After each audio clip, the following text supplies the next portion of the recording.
주님께서 여러분과 함께 또한 사제의 영과 함께 루카가 전한 거룩한 복음입니다. 주님 영광 받으소서. 그때 예수님께서 예리코에 들어가시어 거리를 지나가고 계셨다. 마침 거기에 자케오라는 사람이 있었는데 그는 세간장이고 또 부자였다. 그는 예수님께서 어떠한 분이신지 보려고 애썼지만 군중에 가려 볼 수가 없었다. 키가 작았기 때문이다. 그래서 앞질러 달려가 돌 무화과 나무로 올라갔다. 그곳을 지나시는 예수님을 보려는 것이었다. 예수님께서 거기에 이르러 위를 쳐다보시며 그에게 이르셨다. 자케오야, 얼른 내려오너라. 오늘은 내가 내 집에 머물러야 하겠다. 자케오는 얼른 내려와 예수님을 기쁘게 맞아들였다. 그것을 보고 사람들은 모두 저희가 죄인의 집에 들어가 묵는군 하고 투덜거렸다. 그러나 자케오는 일어서서 주님께 말하였다. 보십시오, 주님. 제 재산의 반을 가난한 이들에게 주겠습니다.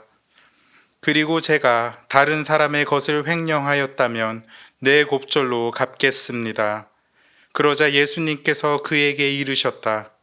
오늘 이 집에 구원이 내렸다. 이 사람도 아브라함의 자손이기 때문이다. 사람의 아들은 잃은 이들을 찾아 구원하러 왔다.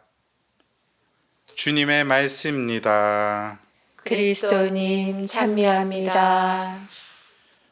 오늘 복음에서는 자케오란 인물이 예수님을 만나 회개하여 구원을 얻게 됩니다.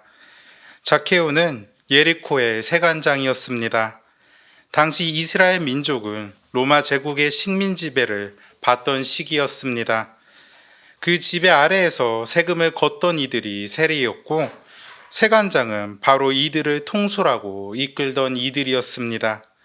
그러니 이스라엘 민족에게는 자케오는 민족을 배신한 반역자이자 배신과 반역으로 로마의 힘을 얻고 부정축제로 돈을 모으는 부정한 이로 여겨졌습니다. 자케오는 그러한 사람이었지만 이 세상에 찾아온 구원이신 예수님께서 어떠한 분이신지 한번 보려고 나섭니다. 자신의 민족에서도 부정한 이로 배척받고 하느님을 저버린 이로 여겨졌고 더군다나 키도 작아 군중에 가려 예수님을 보지 못할 상황에 처하게 되자 그는 앞질러 달려가 돌 무화과 나무에 올라서서 예수님을 바라보려 합니다.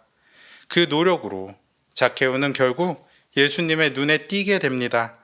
더욱이 예수님께서는 자케오를 보시며 자케오야, 얼른 내려오너라. 오늘은 내가 내 집에 머물러야 하겠다 하시며 그와 함께 머무르시게 됩니다. 이 복음을 더 잘 이해하기 위해서는 돌 무화과 나무 위에 올라섰다는 것이 무엇을 뜻하는지를 묵상해 보아야 합니다. 고대 이스라엘 민족은 태초의 에덴 동산에서 아담과 하와로부터 인류가 시작되었다고 믿었습니다.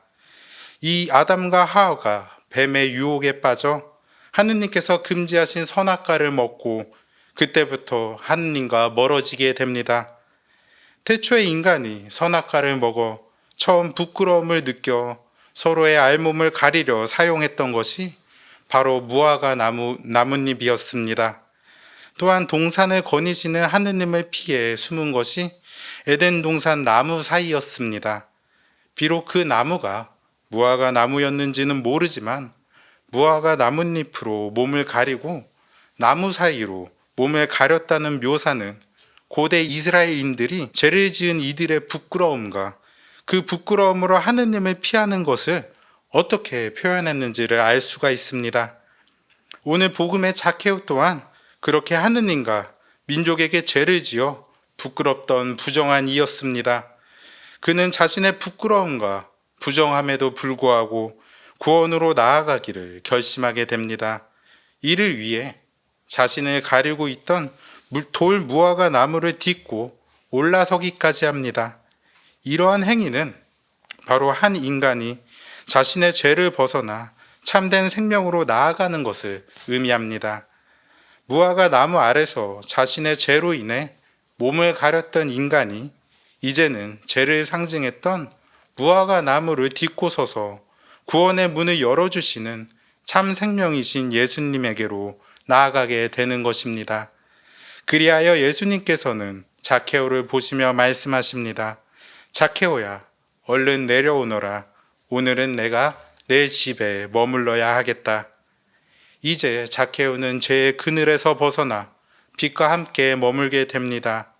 자케오가 죄를 짓지 않았기에 그와 머무시는 것이 아닌 자케오가 지은 죄에도 불구하고 그와 함께 하시는 예수님을 보며 우리는 희망과 용기를 얻게 됩니다.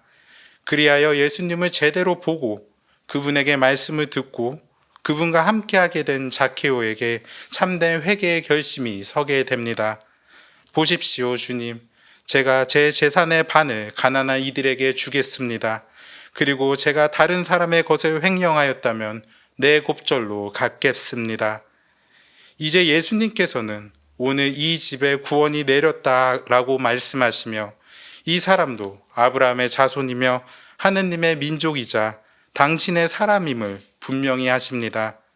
즉 회개하여 당신의 품으로 돌아온 이를 예수님께서는 아무도 내버리시지 않습니다. 예수님의 마지막 말씀에서 우리는 든든한 희망과 따뜻한 위안을 얻게 됩니다. 사람의 아들은 잃은 이들을 찾아 구원하러 왔다. 하느님께서는 항상 죄에도 불구하고 죄를 딛고 일어서려는 우리를 부르시고 항상 응원하고 계시다는 희망을 가지고 나아가셨으면 좋겠습니다. 오늘 하루 주님의 사랑 속에 하느님의 품으로 나아가시는 그러한 시간 되시길 같이 기도드립니다. 아멘.